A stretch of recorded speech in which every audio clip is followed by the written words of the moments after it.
Welcome to Man Does Tech, where I solve the problems you didn't even know you had. In this video, I will show you how to make a delicious blooming onion. First, choose a large, firm onion, like a colossal or jumbo variety, for the best results. Carefully trim the top and peel away the outer layers. Next, cut a small 1/2-inch cone from the root end, being careful not to cut all the way through. Then, place the onion cut side down and slice it into 16 even sections, leaving the root intact. Now, let's prepare our flavorful batter. In a bowl, combine 1 1/2 cups of all-purpose flour with your chosen seasonings. I recommend adding 1 teaspoon of paprika, 1/2 teaspoon of cayenne pepper, and a pinch of salt for a delightful kick. Whisk in 1 cup of milk and 1 large egg until the mixture is completely smooth.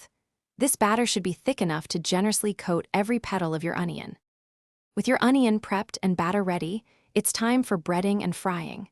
First, dredge the onion thoroughly in the seasoned flour, making sure every petal is coated. Next, dip the floured onion into the wet batter mixture, allowing it to seep into all the crevices. Then, coat it once more in the dry, seasoned flour. Finally, deep fry the onion at 375 degrees Fahrenheit for about 90 seconds until golden brown.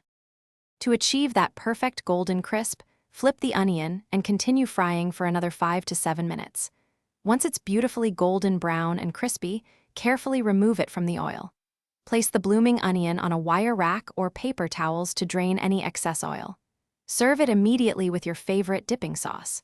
A creamy, spicy sauce truly enhances the experience, making every bite absolutely delicious.